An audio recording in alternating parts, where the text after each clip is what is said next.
technological device. It's a robot. It's a robot trying to take over your life with the perfect lightness of toast. How do you like your toast? Dark? Light? Who knows? What we're going to do is start streaming on the Instagrams. And now we're screaming on all the platforms. We're screaming, we're streaming.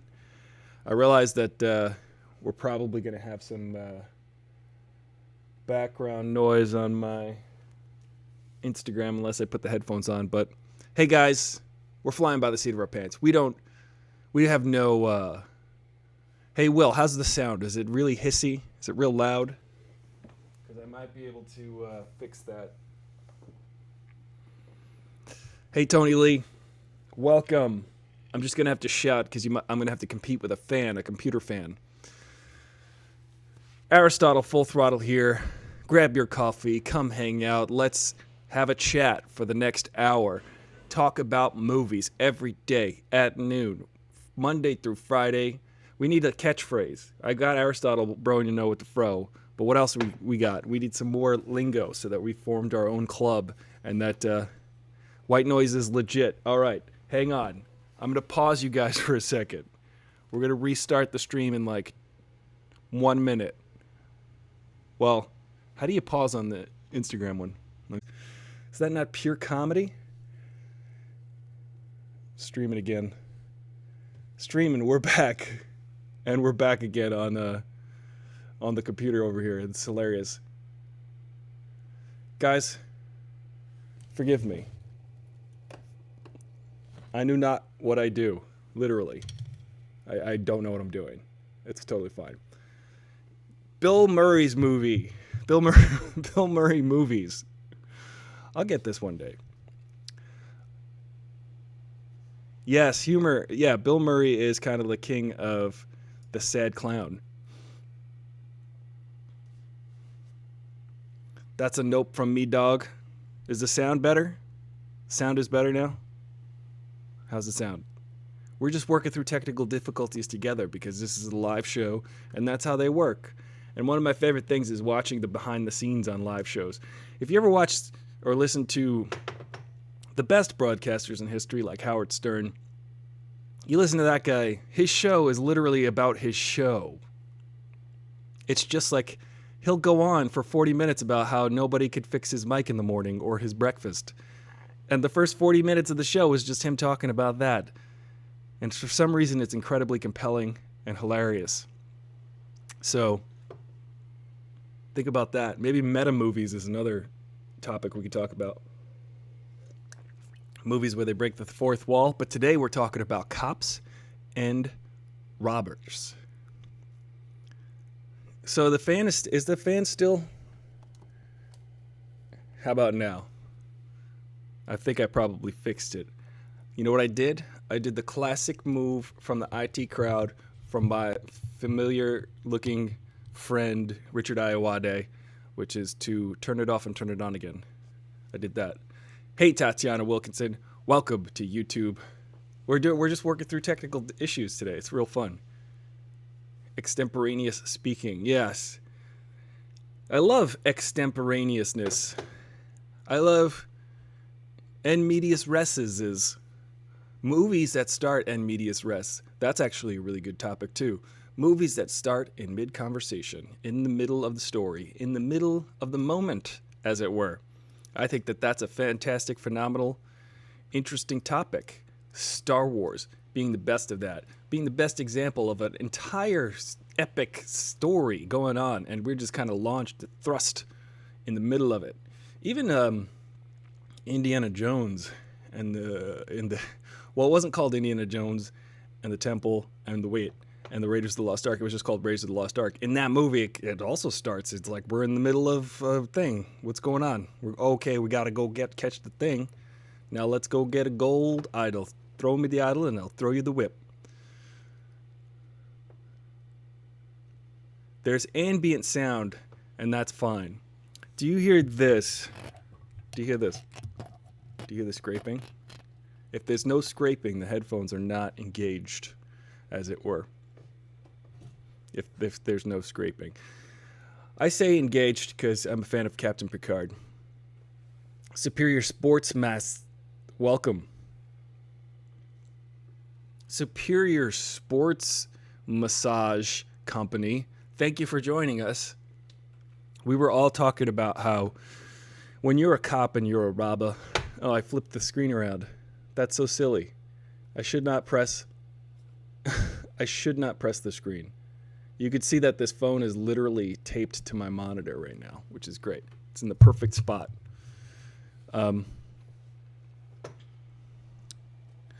You know, some people like top high-end equipment. I like packing tape.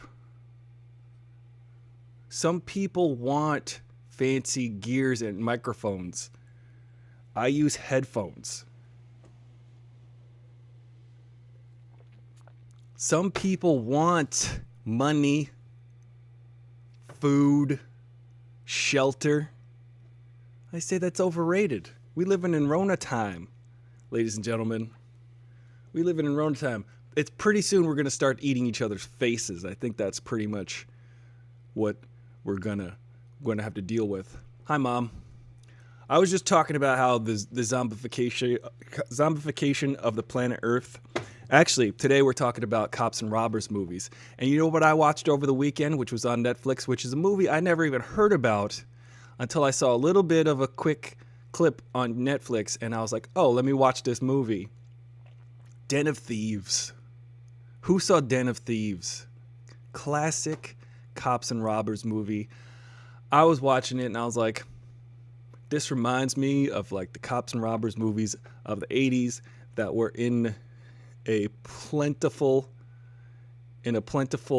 they abounded. In the 80s, which I watched this movie and it's got a huskier, if you will, Gerard Butler in it. He's not quite the Gerard Butler from 300, but he's more of like the captain of the police department, Cochise version of Gerard Butler. And yeah, like everybody kind of skipped this movie, I think. Everyone kind of skipped this movie. I skipped this movie. I have vague memories. It's from 2-3 years ago. I had vague memories of it coming out, and I didn't know. It's got 50 Cent, and it's got Ice Cube's son in it, who looks just like Ice Cube. Ice Cube Jr. Ice Cube year. What would Ice Cube be? Ice Cube's kid would be Crushed Ice, right? Or he would be like Icicle. It's got Icicle in it. He's pretty good. Popsicle, Creamsicle. That's what I call him. Ice Cube's son is officially named Creamsicle. I think he'll like it. On account of the fact that I'm getting a freaking phone call. Come on. Why do people gotta call me? Sorry, guys, on Instagram. People be blowing up my phone right now. 50 Cent. Yeah, I don't know what's up with 50 Cent being box office poison. He's not bad. He's not great. He's not bad. But sometimes you're just like, oh, that's 50 Cent in a movie. And you're watching the movie and you're like, oh, he's just in this movie now. All right, 50 Cent's here, everybody. Here go 50 Cent. Shaved ice. He is shaved ice. He's ice sculpture. But Ice Cube's kid is in it. NWA. But he's an NWM. The M stands for money. Because, you know, he comes from money now. The funny thing about Ice Cube is, what's up, 420 Artist Live? Nice to see you. The funny thing about Ice Cube is I was listening to him on Wait, Don't Tell Me, or some interview show on NPR, because Ice Cube is like one of the smartest dudes in Hollywood and is probably worth $1 billion by now because of all of his brilliant moves, because the dude is from South Central LA or Compton, I guess. And he's from a part of LA, but there was a thing that you could do in, I guess, like a charter school situation in LA when he was growing up. And he was like, so where do all the CEOs kids go to high school? Where do all the high school kids go? Like all the rich kids go to high school. And he petitioned to go to Woodland Hills High School, which is like a super suburban, like kind of a upper middle class neighborhood in LA. But because in LA you can kind of choose which school you go to in high school, He was so smart. He's like, I'm not going to go to Compton High School. I'm going to go to the school where all of the rich kids are so I can learn the techniques of becoming a freaking Hollywood mogul. And that's what he did. That's what he did because he's a smart guy. I admire him for that. But yeah, all of that like thuggishness, it's like, well, legitimately he's from that area, but he went to high school in like kind of a nerdy, ritzy kind of insulated school district. Very, very cunningly, very, very smart guy. Now he's got all the money and he's got a rich kid who acts tough, but is probably not experienced the same lifestyle that Ice Cube has experienced. But Ice Cube Jr. is in the movie. He plays Donnie, I guess. But this movie, I was watching it, and there's a lot of cool stuff in it. It's very violent. It's ultra violent. But they got to show you the impact of these kind of cops and robbers movies. There's no real, like, we're insulated from that kind of shock. Like people actually getting killed in movies. You're no longer hungry. Yeah, Tatiano. What is even food anymore, right? Am I right? Yes, 50 Cent is true. Love this history. Yeah, that's an interesting. Isn't that an interesting story? 420 Artist Live that Ice Cube was like, how do I get out of Compton or that South Los Angeles area? How do I get out of here strategically? And he did. And he got out. And he made some raps. He got famous with a group, NWA. He left that group, started some feuds with that group to, I guess, spice things up. When he was Ice Cube, you guys saw it, Straight Outta Compton. That's a great movie. LL Cool J, Ice-T, Ice Cube. Yeah, Ice-T and Ice-T and LL Cool J also genius rappers because LL Cool J apparently went to my high school, guys. Just don't be jealous, all right? I ate in the same cafeteria as LL Cool J wrote Mama Said Knock You Out. That's not true. But LL Cool J and Ice-T have the greatest retirement plans, guys. They become famous, world-famous rappers, and in one case, a world-famous heavy metal singer, Ice-T. If you guys know his band called Body Count, very good band, very influential band for me growing up. The heavy metal singer and rapper. He's like, what do I do now?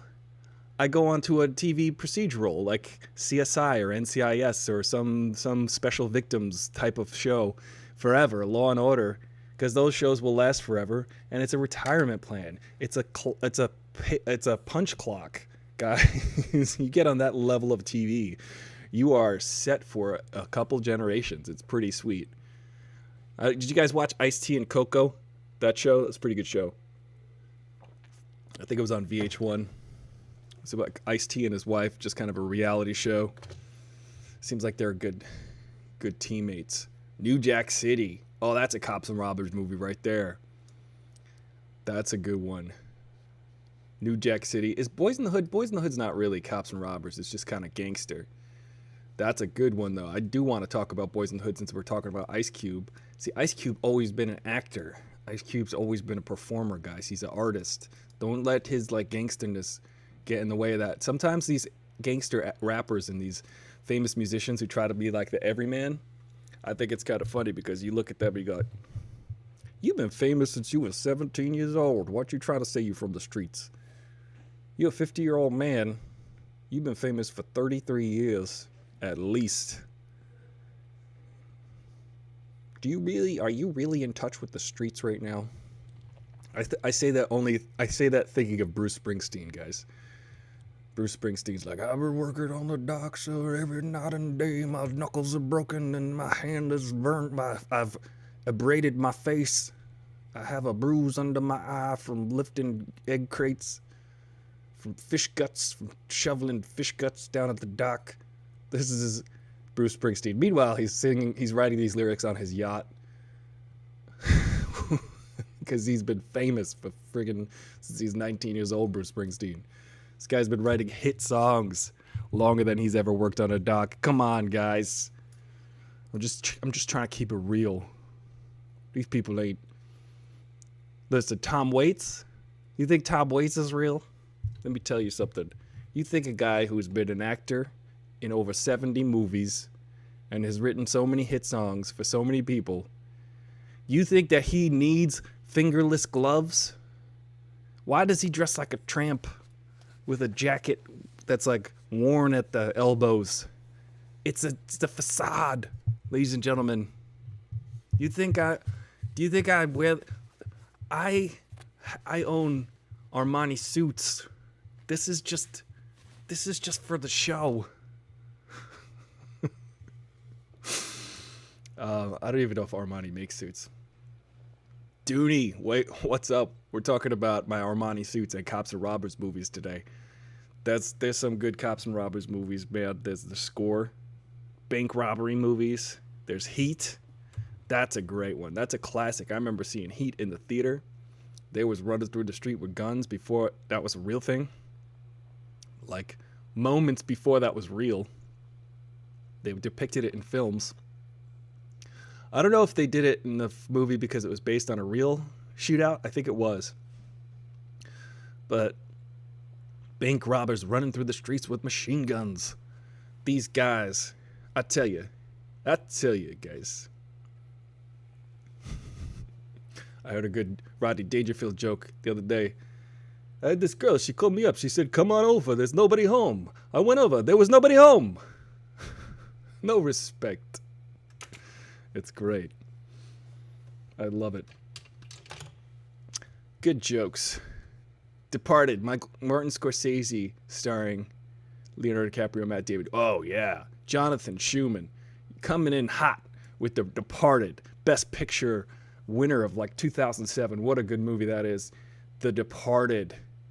Heat is legit. The Departed, that was a great... See, I love when Martin Scorsese comes around every 10 years or so with a really good, intense cops and robbers type of flick, like where everybody is introduced, like every character is fleshed out, everybody we can understand who they are, how they function. And what I loved about The Departed were the cops and the robbers. You got like this kingpin who's very formidable, played by Jack Nicholson, who's sitting there like orchestrating all these people, getting cops to I guess that movie had like kind of a two-way infiltration. There was a cop that was infiltrating the good guys, the bad guys, and then there was good guys infiltrating the bad guys, and then there was some gray area. There's going to be maybe some spoilers in this, but when I saw The Departed, guys, I had a bad experience, which I can never shake. When I think of The Departed, and I'm like, when I was sitting in the theater, I was going, you know what? This is probably going to stick with me forever. I'm going to always remember this moment because I got frustrated. And this is for all those people out there who answer their phones during a movie. Den of Thieves, dude. That's what I was just talking about.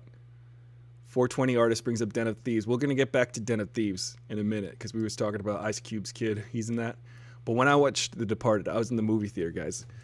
And it's hilarious because I'm sitting there in the movies, and if you know that the very end of that movie, I won't give it away, I won't spoil it, but in the very end of the movie Departed, there's like a denouement that really, a denouement, because this is what we do out here at Aristotle Full Throttle. We actually elevate the conversation into actual film terms.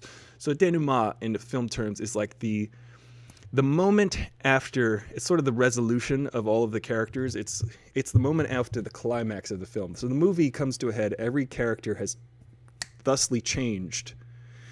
Every character has come to this point. They've confronted the bad guy, the good and the bad come together, and then there's a change in all the characters. And now the denouement is the establishing of the new world in which these changed characters live. Which is one of my favorite things about movies is the denouement. It's like we've watched these characters go on a journey, and now, boom, it's sort of this epilogue moment, that little bit at the very end of the movie where we go, so now, from heretofore, the denouement, Back to the Future, is like, he goes home, his parents are confident now in Back to the Future. We've all seen that. He's got the truck in the garage. This is his new life. He's got like confident parents. His girlfriend and him get to go to the and Marty McFly get to go to the lake for the weekend, and then back comes Doc Brown, who's still alive, with the time machine, and now it looks like Marty McFly's future is going to be full of time traveling adventures with the Doc, because they've overcome the obstacles of that movie. It's such a great concept, the denouement. You kind of need it. And there are some movies that have incredible denouement that last just a second, like 1 second, and we get the change, and then it's going to all be different from then on out.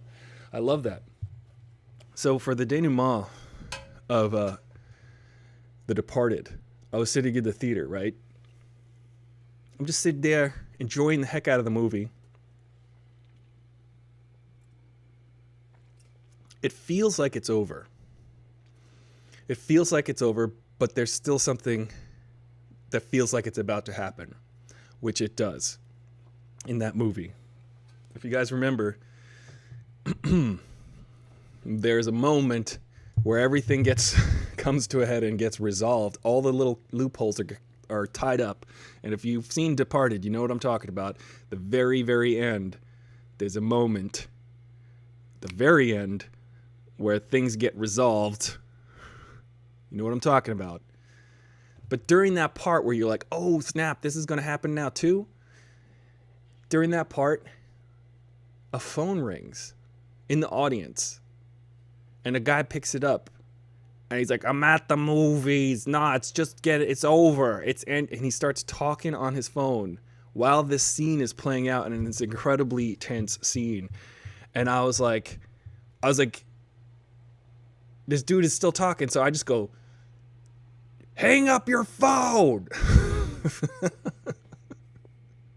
I was that guy. I go, hang up your phone. And then all of a sudden, everyone in the audience, like an avalanche, was like, yeah, hang up your phone. Put your phone away. Hang it. Shut up. It was like this it started the avalanche. It was like the yodel that echoed on the Alps that created the avalanche of chastisement toward this person. And then they rapidly put their phone away. So in my mind, forever linked to that incredible moment at the end of the movie is also my actual experience in the theater, which was unfortunate, because man, oh man, that's a great ending to a movie. Man, oh man, you're just like, oh snap, I can't believe that just happened. But I'm not going to give it away. Watch The Departed if you haven't seen it. It is pretty phenomenal. And if you have seen it, you know what I'm talking about. Don't swipe away. Stay here. Stay with us, 420 Mofo Artists. What you been up to? Making arts? Dooney. Let's Be Cops. Cops and Robbers movie, because though they are playing cops, they're also in the robbers because they're breaking the law. Yeah. That's a pretty good one. I haven't seen Let's Be Cops, but it looks pretty funny. Actually, I had a classmate in my screenwriting class who wrote a very similar screenplay to that. So I wonder if that eventually became that movie. I do like classics. Remember 3 Days of the Condor, 420 Artist? You ever see that one? That one's pretty good. The French Connection. Nice. Keep the art going. Guys, when you're home during Corona times, find the thing that you like to do most. And if that's sitting on the couch eating popcorn, well, good on you. Become, after this, a professional popcorn taster and couch sitter, because you found the thing in life that you love most.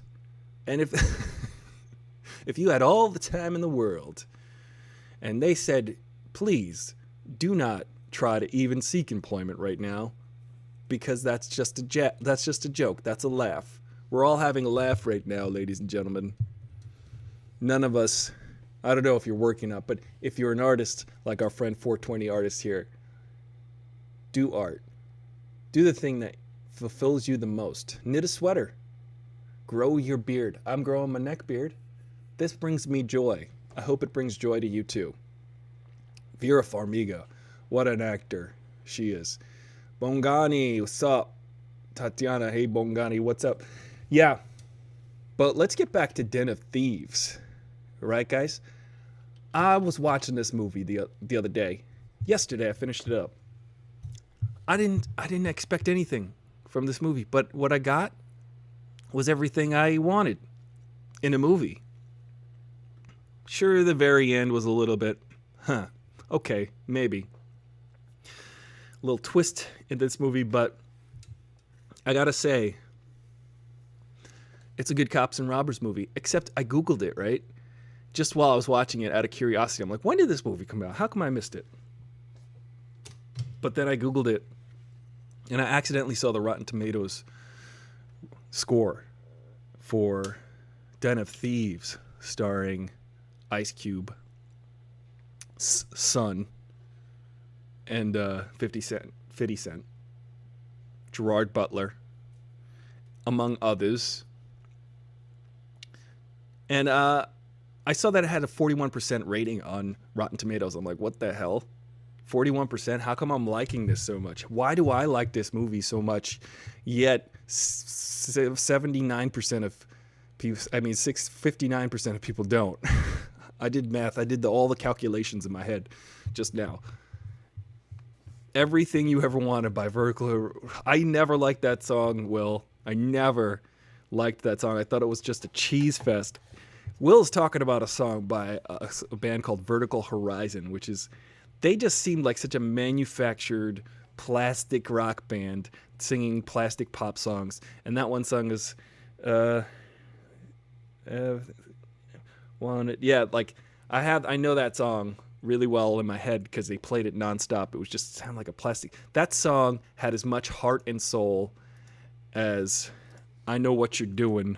Not I Know What You're Doing, but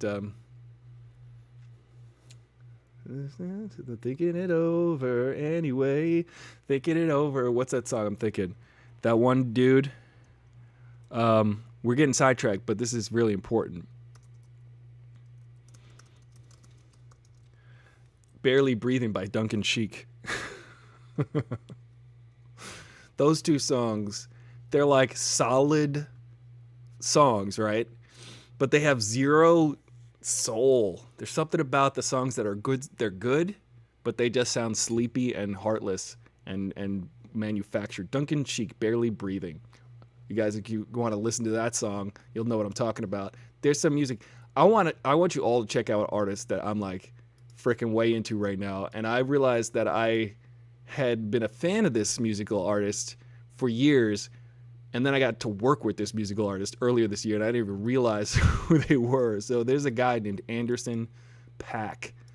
Anderson D, like a dot, P-A-A-K. And of course, a lot of people already know who he is. They're already tuned in. They've already figured that out. I didn't figure it out. I was watching his Tiny Desk music thing. He does a live performance on Tiny Desk NPR, and the dude is like the sickest musician. Singer, rapper, drummer, musician. Insane guy. Check him out. Very good. If you want to hear what soul music sounds like, if you want to hear a guy who's got soul, check that dude out. Do not check out Duncan Sheik or Pat Boone. We gotta say goodbye to Little Richard too at some point. Little Richard. If you listen to Little Richard, I'm gonna go on a side. We can even talk about Down and Out in Beverly Hills if we want, because he was in that movie. But yeah, that song, Vertical Horizon, man, I gotta tell you, I would throw them. Good on them for having a hit. Congratulations on your hit. But that movie was everything I ever wanted. Den of Thieves. I thought it was good. I enjoyed it. I don't know why 41% on Rotten Tomatoes. I'm like looking at that score going, I guess that's where I like my movies. I was like looking on Rotten Tomatoes for other movies that were 41% so I could watch them, because I know that just might even be my lane. Yeah, Tatiana, how good is Anderson .Paak, man? You know, I was lucky enough earlier this year to be in a commercial where I hung out with Anderson .Paak for an hour. Cool, hilarious dude, like nonstop hilarious guy. But while I was doing the commercial, I didn't make the connection that I had worked with him before. Not that I'd worked with him before, that I had seen him before. So I was working with him this whole afternoon. It was cool. He's really funny, really hilarious. And then I watched his music, and I was like, oh, I am already a fan and a purveyor of this guy's music. He's gonna be huge, guys. I know he's been around for about 5 years or so, but he about to hit it big. I can feel it. This dude is just too talented. He's like Bruno Mars, but he's like Bruno Mars level, multifaceted, but a little bit more real. Bruno Mars is cool but he's very polished. Yes, yeah, man. When we talk about a little bit about Little Richard, we got to give our respects to Little Richard right now, because that dude. You listen to his hits. Pat Boone took his music, and Pat Boone made it like accessible and friendly for the people who didn't want to have like feelings in their loins when they heard music, I guess. They didn't want to incite like sexual and deep-rooted feeling from people. So they were like, let's have Pat Boone sing it so people won't get too turned on listening to this music. Let's suck the soul out of this and like water it down with some Pat Boone singing Good Golly Miss Molly. If you listen to and A-B those two tracks, if you listen to Pat Boone singing Good Golly Miss Molly versus Little Richard singing Good Golly Miss Molly, you'll say, good golly, Miss Molly, how did this even come to be? It's kind of ridiculous. I think it's funny that in the 50s and 60s, people couldn't handle the sound of like soul music, of deep-rooted blues, of actual rock and roll. They couldn't handle it. They needed to they stopped playing. They couldn't play the Rolling Stones on American radio at first because people said that Mick Jagger, excellent rock and roll singer, excellent musician, excellent front man. The problem was he had too much soul. He sounded black, and that people didn't want to play the Rolling Stones on the radio. This is a true story. They were like, we can't play that in the South. People will be like, this is scary. I feel something when I hear this music. That's not allowed. It's kind of crazy, guys.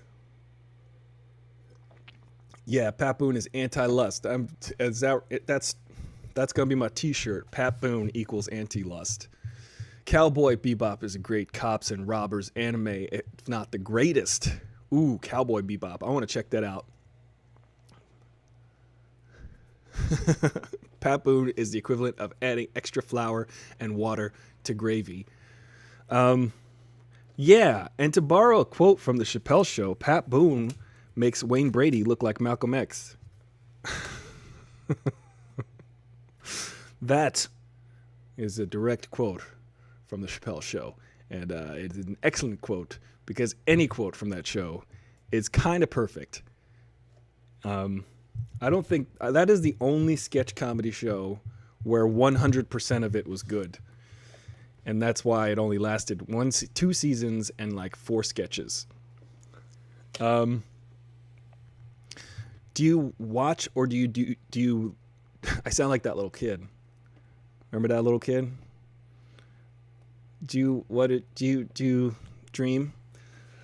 Do you ever have a dreams?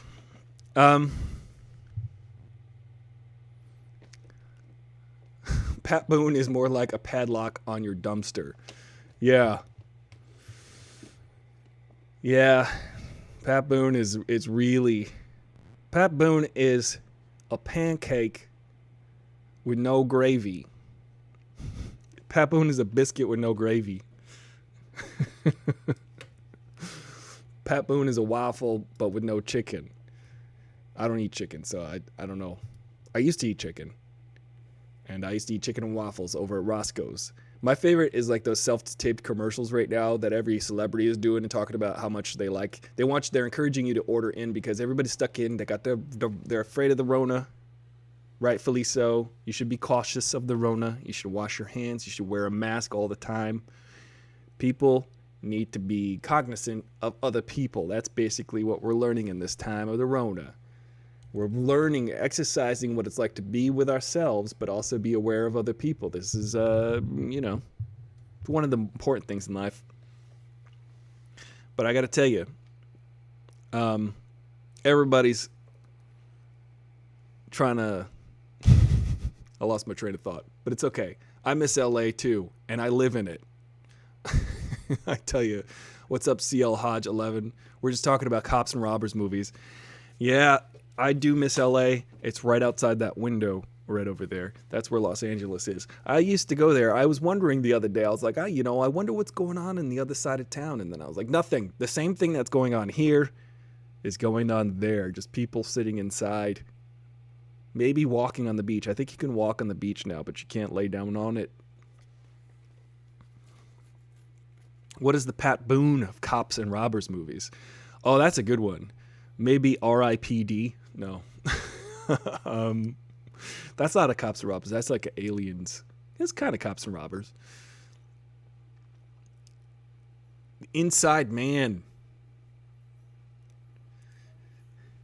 Yeah, we got chill.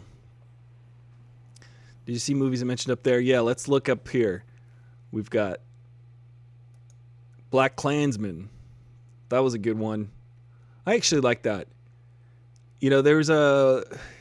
Black Klansman was pretty good. I got mixed feelings generally about Spike Lee movies. I think Spike Lee, my favorite movie of his is his student film from NYU, She's Gotta Have It. I feel like it was a true artistic statement. I think his movies back then were really artistic statements, and now he's sort of like trying to make a statement, but he's been I don't know if he's too Hollywood right now. But he's still making good films on a big level. They're good. And he's got a style to his movies, which is cool. But I feel like he might have lost his way a little bit since like School Days or something, or Jungle Fever, when his movies was a little bit more engaged culturally. I mean, Black Klansman is pretty engaged, but except I gotta say I liked a lot of Black Klansman, except for the parts where it was just like, there's Harry Belafonte, and we go stare at him for like 10 minutes. You guys know what I'm talking about? In in Black Klansman, when it's like Harry Belafonte going to tell his story, and then we're going to stare at him, and then go, look, it's Harry Belafonte talking about some civil rights. How come he never sang Deo, though? That was my question. I like Harry Belafonte. He from Queens. Spy Kids. Yeah, the Pat Boone Cops and Robbers movie is Spy Kids. You are absolutely right. Although those are the Robert Rodriguez. But Robert Rodriguez made those Spy Kids movies with his whole family, and Danny Trejo. Danny Trejo. The King's Speech. That's the Pat Boone of Cops and Robbers movies, probably. Anderson .Paak on Hot Ones. Yeah, guys, check out Anderson .Paak. I got to work with him. He's pretty good. He's an incredible musician. Keep an eye out for him. Cops and Robbers, Bonnie and Clyde. You know what's a good one? Oh, Brother, Where Art Thou? That was a good one, right? Let's look at some of these other ones. Die Hard is a Cops and Robbers movie. Kinda. Die Hard is every movie. It's an alien movie. It's a science fiction movie. How is he going to tape that gun to his back? That's some science fiction tape. Heat. One of my favorite things about Heat, which made me laugh, I went and saw Heat in the movie theater. One of my favorite things about that, it's got Henry Rollins in it. There's a surprise Henry Rollins in the movie Heat. If you know anything about Henry Rollins, I like to combine the music and the movie on Aristotle Full Throttle. And Henry Rollins is I want to say musician. But if you listen to his music, he's more of like a kind of a spoken word poet, and a personality and a writer who fronts a band called Rollins Band, which is a really funky, good, groovy band, and he kind of screams over it. He sang that song Superman and I'm a Liar and all this stuff. Really good stuff. Spoken word grunge, if you will. Henry Rollins is also known for being in the Misfits, I believe. He's a giant, muscular man. His neck is probably the size of Ohio. Yeah, Black Flag, that's it. He was in Black Flag. I'm thinking of the Misfits was the Misfits is Danzig. My bad. They're both muscular rock dudes, or at least they have giant necks. All they both have giant, huge, hulking necks.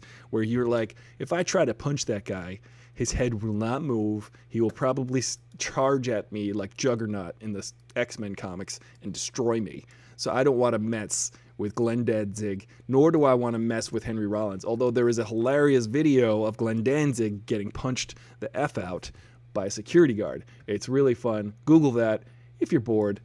You may not be bored. You might have lots to do during this coronavirus, like I do. I have so many things to do. Right after this, I have to do a voiceover, maybe 20 push-ups. Then I could take a nap, I think. I'm good. Basically Wolverine and the Punisher of rock and roll frontmen. Yes, absolutely was its will. But Henry Rollins is in Heat. He's in the movie, and so is Al Pacino. And Al Pacino and Robert De Niro and Val Kilmer, if you're into Val Kilmer, if you're into ex-Batman.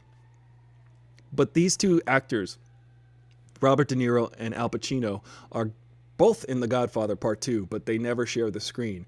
So in the movie Heat, it's the first time they get to share the screen together. And then fast forward to The Irishman, and then they're like, hey, remember this? Remember sharing the screen for 20 hours? Let's do that. But it's really interesting because it's a great cinematic moment when Al Pacino and Robert De Niro sit across the table from each other in the movie Heat. It's about the midpoint of the movie. One guy is the head robber, one guy is the head cop, and they're against each other, and they kind of know each other. I don't know if this is too much of a spoiler, but spoiler alert. They come head to head, they sit at a table together, they're talking across from one another. One guy's doing the master plan for the robbery, and one guy's like, I'm trying to catch you, but I need evidence. I need you to do a crime first so that I can catch you. And it's a really fascinating scene to watch these two veteran actors sit across from each other and try to play chess. They're playing mental chess, and they're playing acting chess. And also, the moment knows about itself. It's kind of a meta moment in the movie because the movie's like, hey guys, look, it's Robert De Niro and Al Pacino sitting across from one another. What's up, K-Ferg? Yeah, who doesn't like ex-Batman? Am I right? Yeah, what's with the De Niro Pacino, and maybe it's Ed Norton, where they play the heistmen? I think you're thinking of there's a movie called The Score with Ed Norton, and that one's really good, and that's actually got Marlon Brando in it. It's like Marlon Brando's last movie is The Score, I think. That's before that's when Marlon Brando was 20 years into never learning his lines. He decided before the movie Superman the movie that he would just read cue cards on screen, or at least have like his lines fed into his ears so that someone could tell him his next lines and then he could say them as if they were real. He was actually a very lazy actor who didn't ever want to learn his lines. And he also believed that lines aren't real unless they're said for the first time without knowing them beforehand. That was his philosophy. Sounds lazy to me if you ask me. I don't know what you're talking about there, Marlon Brando. What do you know about acting? So in Superman the movie, Marlon Brando is holding that little baby like this, that little Kal-El baby, but he actually had index cards of his lines written down on the baby, so he's just reading the baby. He's just saying, I will send you to Earth. I'll send you to the planet. You'll have great powers. You'll have great powers. When you land on Earth, I'm going to send you to Kansas. He's reading all of the lines. Pretty amazing. So in The Score, there's actually a shot where you could see Marlon Brando's, what do they call that? They call that surveillance. His little earpiece. That someone backstage is reading him his lines, and he's just saying them like, oh, we're going to rob a bank. Maybe we're going to rob a bank and make some money. We'll have a score, if you will. We'll make a score. We'll score some money. Where's my paycheck? Who's paying me? I said the title of the movie. Now you can put that in the trailer and say that I'm in this movie. Let's make a big score. Where's my $3 million for 4 hours of work without having learned my lines? Good God. I guess when you get that big, that's you're going to want Marlon Brando in your movie. You're going to want Marlon Brando. Just saying. That dude, what a guy. Dead Presidents. Ooh, that's a good one. Yeah, Dead Presidents. Which one was that? Was that the one with Janet Jackson? What's the one I'm thinking about? No. Was Janet Jackson in a movie? Janet Jackson movies. She was in Poetic Justice. She was in Jet. Let's talk about Janet Jackson's movie career. Where has it gone? She was in The Nutty Professors. Remember those? What has happened to Janet Jackson? Probably the Super Bowl happened to her one year, and then she never came back. What's up, P. Roach? It's got some old school fanage happening there with some P. Roach. P. Roach is a fan of rock and roll fan in general, super fan, mega fan. Will also meet P. Roach. You guys like rock and roll. P. Roach is Papa Roach's #1 fan, I think officially. They always bring you up on stage, don't they? I'm gonna digitally bring you up on stage right now. P. Roach 316. 316. That reminds me of wrestling and the Bible. What's the difference, really? Point Break, classic cops and robbers movies. The 80s was rife with cops and robbers movies. Point Break. You got Lethal Weapon. Was that a cops and robbers movies or just good guys, bad guys? The Magnificent Seven. Is that a cops? I don't even know what that is. That's just renegades. You've never seen Point Break in full. You got to watch that in full. Or just go see Point Break live with my friends John and Erica. They're in it. They are in the Point Break live. However, it is Point Break dead for now because there's nothing open. Queen Latifah. That's right. Queen Latifah is also, I believe, a Long Islander. I forget. She might be from Queens. You know, it's funny. I have a friend who's friends with Queen Latifah. Not friends, but they know Queen Latifah. And they ran into Queen Latifah one time at the park and was like, oh, hey, Queen Latifah. I mean, Dana, because her name's Dana. Remember me? And then, yeah, it's interesting. Yeah, what other cops and robbers movies are your favorites, guys? I want to check out that anime one that Dooney brought up. Dead Presidents was Lorenz Tate. I don't even know who that is. Janet Jackson was in a movie with Tupac. That's crazy. Oh, I haven't seen Dead Presidents in forever. I want to see that. Yeah, but there's New Jack City, Dead Presidents.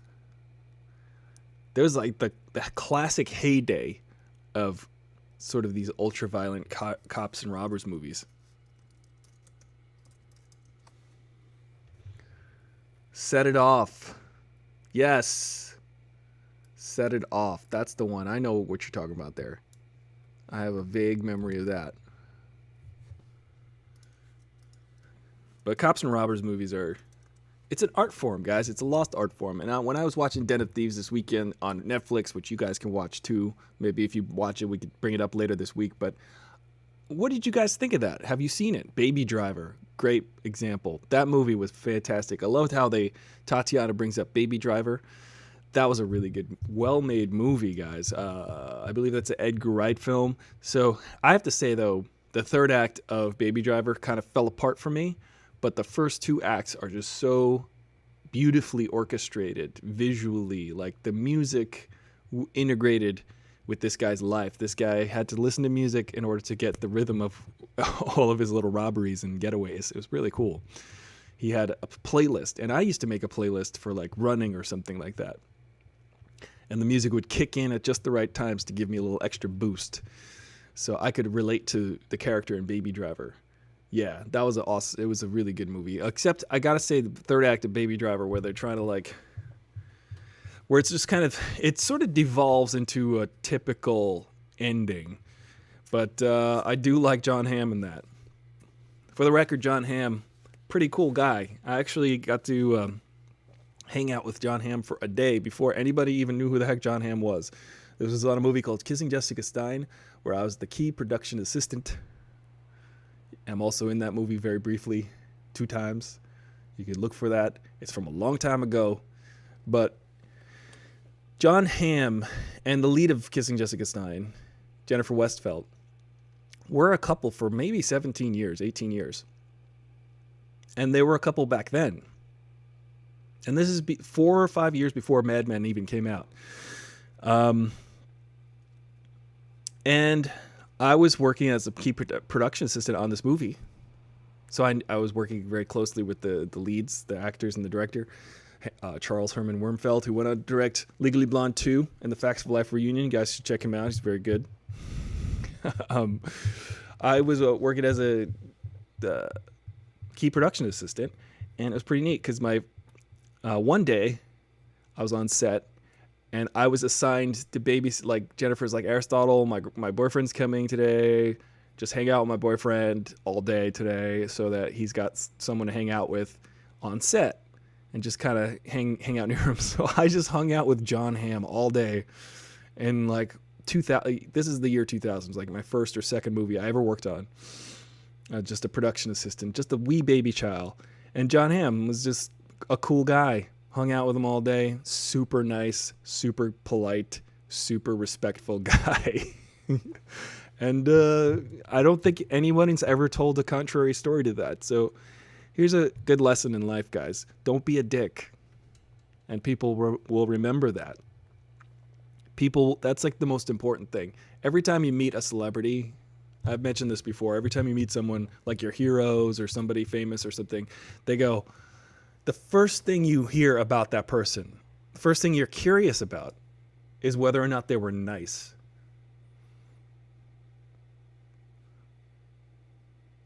Is that not true?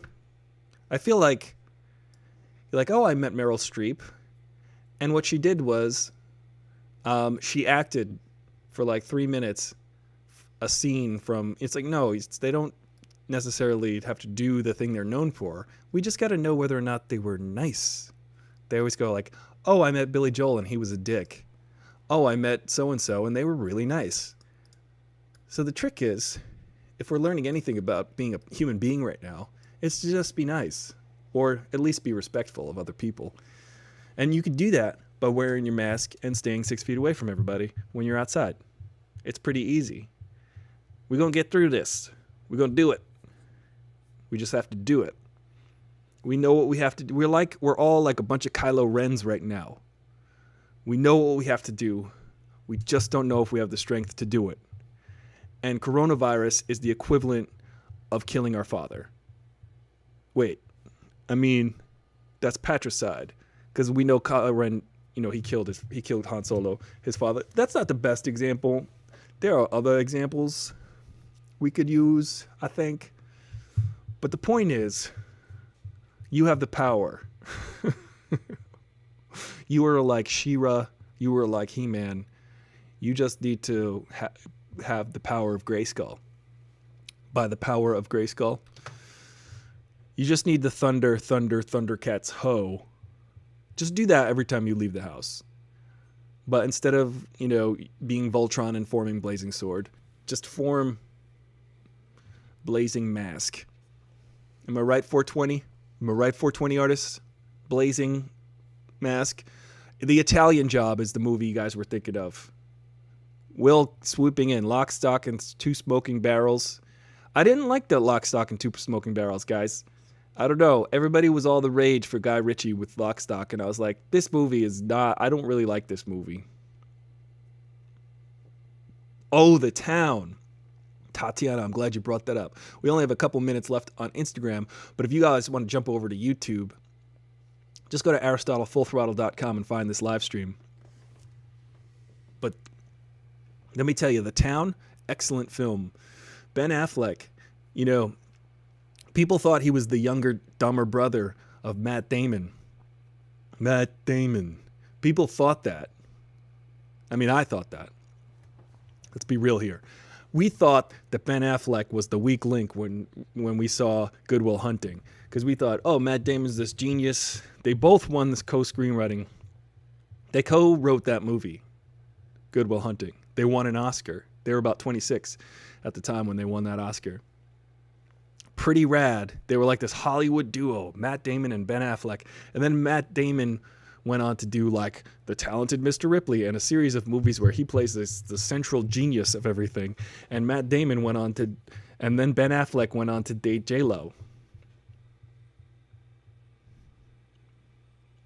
I'm kidding. J-Lo is a triple threat. You better watch out. She's a triple threat, but she's really just mainly an excellent dancer.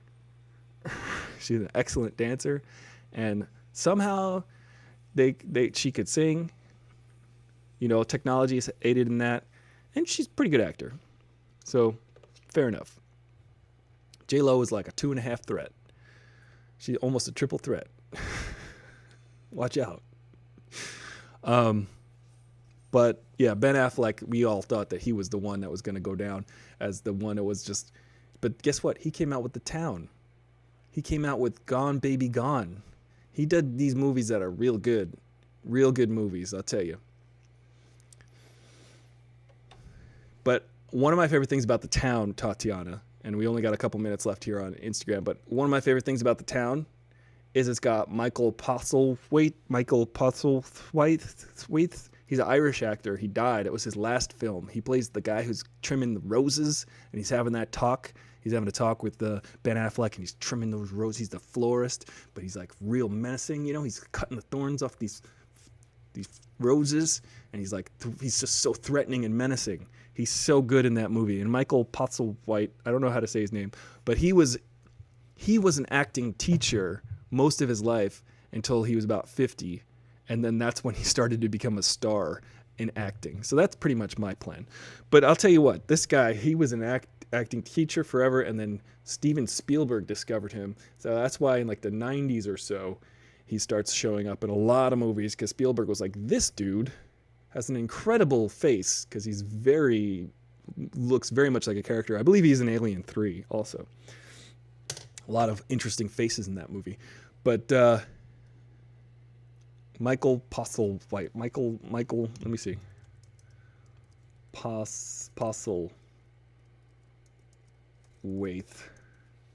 Let me find his name and then Postlethwaite. Yeah. Kaif Geely, yeah. Yeah, we could talk about it. So Matt Damon went on to become the Martian, and Ben Affleck went on to become Geely. I'll tell you. Anyway, reconnecting. We're sorry, my live video ended. Oh, see that? That's annoying. Sometimes on Instagram, the technology has not been perfected, but when it comes down to like the last minute of my Instagram live feed, when it comes down to that last minute, sometimes it just chokes and dies, and then I cannot repost the video. I cannot save the video for the next 24 hours, so that was a good thing we're doing this also on YouTube, because you guys can watch them concurrently or separately, separate cameras. We could slowly track the growth of my neck beard, which, by the way, I bring up entirely too much. But it's worth it. It's worth it, guys. I gotta say, this is a wonderful club. Today we've had several people. This might have been the most crowded chat that we've had so far. And it's good. If we keep it up, guys, we can bring peace to the galaxy. I think that's really the main goal. At the very least, we can have a chill afternoon together. Yes, that's an excellent title for a movie. The Assassination of Jesse James by the Coward Robert Ford. It's a long title, but appropriate. See, there's so many things loaded in that title. Assassination of Jesse James. So if someone is assassinated, it's usually like an influential figure that you're trying to take down. So that means Jesse James is an important figure by the coward Robert Ford. So apparently Robert Ford Coward. What if it was like the killing of Jesse James by the hero Robert Ford? I'd watch either of them. Thank you, K. Ferg, for getting the Voltron reference. Form blazing face mask. Nice for having a chill afternoon. I appreciate you guys. I actually got to get to some work right now. I got to do a voiceover audition for my life. I have to figure out. Luckily, I have an agent right now who continues to send me auditions, at least for voiceover, because I can do those from home. And that's what we want to do. We want to maintain and keep our lives going. Sometimes I forget that I'm even talking. It's funny now because I've been talking to you guys for a month now or so, pretty consistently. We're getting to know each other. I like it. I keep looking over here, but I should bring the chat room over here so it looks like you're more in my eye line so that we can have more of an engagement. But I appreciate you guys. Silverhawks. Oh, we could talk all about Silverhawks being the space Thundercats, and then the space Voltron with the 47 cars that all assemble. I never really was into that. I was like, there's too many cars to try to figure out. They just want to sell more toys. I think I was aware of them wanting to sell more toys because I was hyper aware of the fact that I could only afford. That I mentioned this in an early episode of Aristotle Full Throttle. When I was a kid, I could only afford like 1 or 2 lions of Voltron. I only had the yellow lion, and I think my brother had the green one. So together we could form an arm and a leg. Wasn't as fun when you couldn't afford all 5 lions. And each at the time were, I don't know, $30 or something. Not just a drop in the bucket, but and I had a friend who had all of the lions, but he was afraid to take them out of the packaging. But that guy's probably rich now because he's got probably the most pristine collection ever. He never even wanted to use this dude never even wanted to use his Transformers. He never wanted to take his Transformers out of the package, but I was just a simple kid and wanted to play with the toys. He was a smarter guy thinking about the future and how valuable these would be one day, I guess. Or he wanted to read the instructions. There are 2 types of people in this world, and I'll leave you with that. People who want to read the instructions and people who just want to play with the toys. I'm the guy who just wants to play with the toys. I don't necessarily want to read the instructions. I have a friend who's like that. I have a friend who collects lots of tools and stuff. And I think, I'm not saying either of us is any better, but the way I understand him, the way we can understand each other in this world, is to try to imagine what it's like.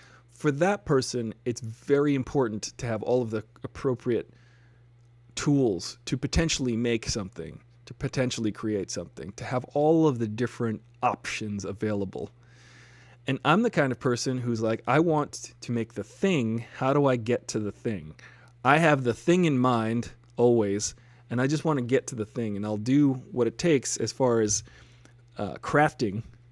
Like, as you could see with my headphones here and my phone and my jury-rigged situation right here, that I just want to connect with you.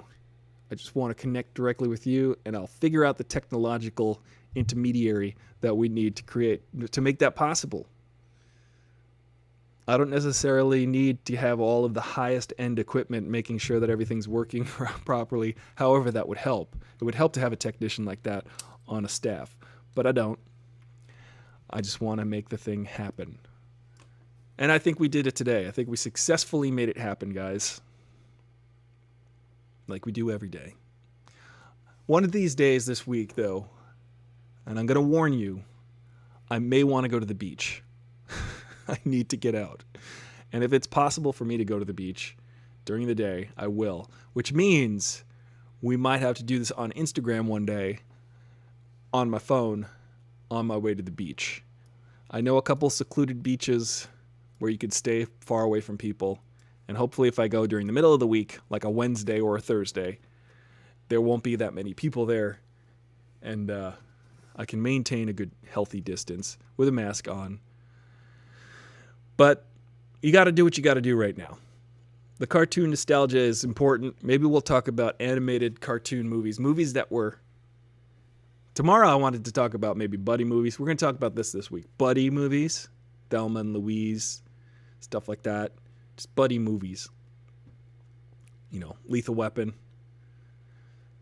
And we'll also talk about adapted cartoon movies. Now that can include Transformers. That was a TV show that turned into a movie. What else? There were a couple other ones that were like turned cinematically. The Care Bears, that was turned into, that counts. You know what else was turned into an animated movie? All of them. I had another one in mind, but I forgot what it was. But there's so many movies that were originally TV series. G.I. Joe became a movie, animated movie. Batman, The Dark Knight, Batman, all of those things. Those are real fun. We could talk about those tomorrow. Winding down, energy has been shared with you guys. I've enjoyed it. I've enjoyed your energy. I always enjoy your contributions. K-Ferg, Will, Tatiana, all stalwarts of the Aristotle Full Throttle Show. And, I get worked up about certain things. Battle Angel, I got to see that. Ninja Turtles. Running Scared. Oh, yeah, I remember Running Scared. Tango and Cash, Red Heat. Yeah, these are all great honorable mentions. Yeah, El Matador. Tatiana, that's a good one. The Malibu beaches are pretty sweet. I might even go all the way up to Santa Barbara so that I'm really far out of the way. But we'll see. Yeah, guys, this is always a good time. I appreciate it. It is like my daily lifeblood injection. You guys are fantastic. Thank you so much for joining me. I'm Aristotle, Full Throttle, your bro in the know with the fro, and I will see you tomorrow.